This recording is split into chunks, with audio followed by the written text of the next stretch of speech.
Le projet d'aménagement du Lido, c'est-à-dire les dunes de sable du Petit et du Grand Travers, est en bonne route.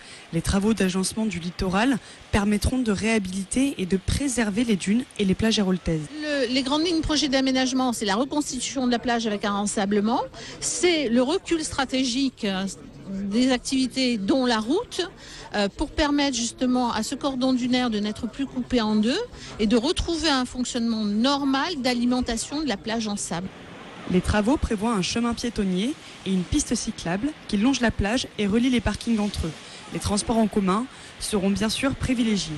Le développement durable intègre les déplacements et à ce titre, donc, les lieux de pause et de dépose des usagers de la plage seront facilités. Alors, on m'a posé la question, est-ce qu'il y aura le tramway, pas le tramway ?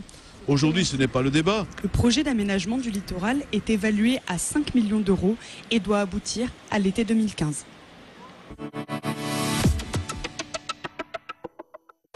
C'est depuis le lundi 16 juillet que débute le chantier de rénovation sur la place de la Comédie à Montpellier. Les travaux visent à remplacer les dalles et refaire les joints afin d'en préserver l'étanchéité. Pour éviter au maximum la gêne occasionnée, l'opération se fait par étapes. Chaque semaine, une nouvelle zone de 200 mètres carrés sera rénovée. Cette place emblématique sera en travaux jusqu'à la mi-novembre. Une photographie grandeur nature, un mur devenu transparent, un intérieur qui devient extérieur. La ville médiévale d'Aigues-Mortes accueille une exposition produite par le Centre des Monuments Nationaux dans le cadre de son thème annuel Monuments et Imaginaires. L'idée était de faire un parcours imaginaire, donc un parcours dans lequel on allait travailler avec la vision d'un artiste sur le monument lui-même. Et donc le choix a été fait de travailler sur la photographie et la photographie monumentale qui s'inscrit bien dans l'échelle du monument. Renate Buser, artiste suisse, ouvre les tours et les remparts du site médiéval en jouant sur les espaces réels et les espaces imaginaires.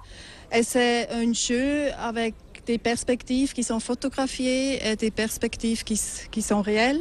C'est toujours une relation entre le dedans et le dehors aussi. Ce qui m'intéresse beaucoup, c'est la relation entre image et espace.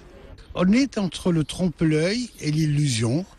C'est-à-dire que vous pouvez maintenant parcourir les remparts d'Aigues-Mortes et tout d'un coup, vous allez avoir une perspective qui en fait n'existe pas autrement qu'en image, comme par exemple installer sur le phare l'escalier en colimaçon qui permet d'y accéder. Parcourir les 1643 mètres de remparts à Aigues-Mortes entre rêve et réalité, c'est jusqu'au 30 novembre 2012.